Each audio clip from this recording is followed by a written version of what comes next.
Binibenta ni Paquito Ochoa Naku. yung mga lupa. Panambak Wow. doon. So he earned from it. Oh yes, Ibinenta definitely. pala tayo. Binenta tayo. Ngayon, sasabihin nila ang traidor yung Pangulong Duterte, administrasyon nito. No, I'm sorry. Executive Secretary Ochoa, nananahimik ka. Ang tagal ko na itong sinasabi. Walang sumasalungat dun sa sinasabi ko. Kasi alam nila, totoo ito. Ang daming sundalo nakakalam niyan. Nireklamo ng ating mga Naval Task Force sa Mindanao yung pagkuha ng mga barko na ito, pagkuha ng mga lupa doon sa isang isla sa Mindanao. Alam mo ang sagot ng Malacanang nung pinadala namin yung report?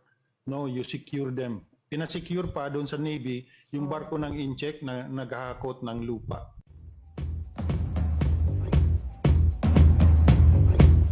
Ano pala ang comment nito mga taong ito, mga grupong ito, nung nagbubuhos ng dolomite doon sa West Philippine Sea? Panahon ni Pinoy yun, panahon ni Pinoy. Pinakita ko yung mga pictures. Dito yan nagsimula. Yan, kita niyo yung picture na yan.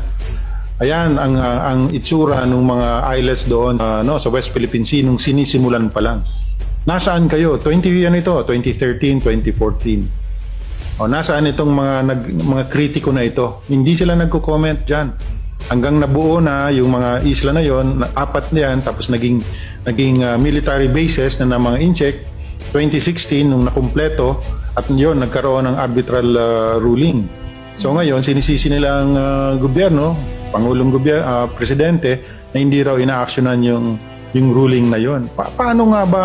Paano mo yan na-actionan? Nakatutok sa iyo yung kanyon ng Incheck, yung mga ang tanong, ano ang ginawa nila nung ang mga isla na ito ay tinatambakan? Sabi nila, ang comment ng isang netizen, sabi niya, tulog ka ba nung nagpa-file ang gobyerno doon sa arbitration? Tulog daw ako. Sabi ko, hindi nga ako makatulog kasi at that time, nandun ako sa J3, sa operations ng Armed Forces at nire-report namin itong mga reclamation na ito ng Incheck doon sa West Philippine Sea, panahon ni Pinoy, pero hindi nila pinapansin. Lately, nalaman namin, 2017 ito nung nalaman ko, yung pala, ang may clearance nito, si Executive Secretary Paquito Ochoa. Ito, pangalanan ko na para tumimik na ito. Ito kaya pala, every week, ito si E.S. Ochoa, nandun sa Basilan, sa Zamboanga, para mangolekta nung share niya doon sa mga dolomites at sa mga lupa na dinadala doon sa West Philippine Sea. Galing yan doon sa Tumbagaan Island. Ngayon, patag na. Ngayon, halos nasira na yung isla. Kaya nandun na yun sa Languyan Bay ngayon, sa Languyan Island, yung mga kinukuha ng mga, after nung naubos yun, tumawid na doon sa Languyan Island. So, napakadami nito, Zambales, Mindoro, Palawan, lahat ng mga quarries natin nag-contribute ng lupa doon sa West Philippine Sea. 2014, 2015. Tulog daw ang AAP. Kaya nangyari yon. Jerome Alam Parlade, ko, before final message, ibig sabihin po ba nito yung sinasabi kasi ng Aquino administration, isa itong kanilang legasiya, itong pagkapanalo natin sa arbitral ruling na itong sa West Philippine Sea, mukhang sa kwento niyo po sila ang mukhang nagpalala pala ng sitwasyon po doon. Oh yes. Alam mo, walang kasing laki pa lang ng basketball court ang reclamation doon. Ni-report na namin ito kasi nakuha na namin ng picture ito. Hindi nila ina-actionan. 3 months, 4 months, 5 months after, every week, every other week, may picture kami. Hindi nila ina-actionan.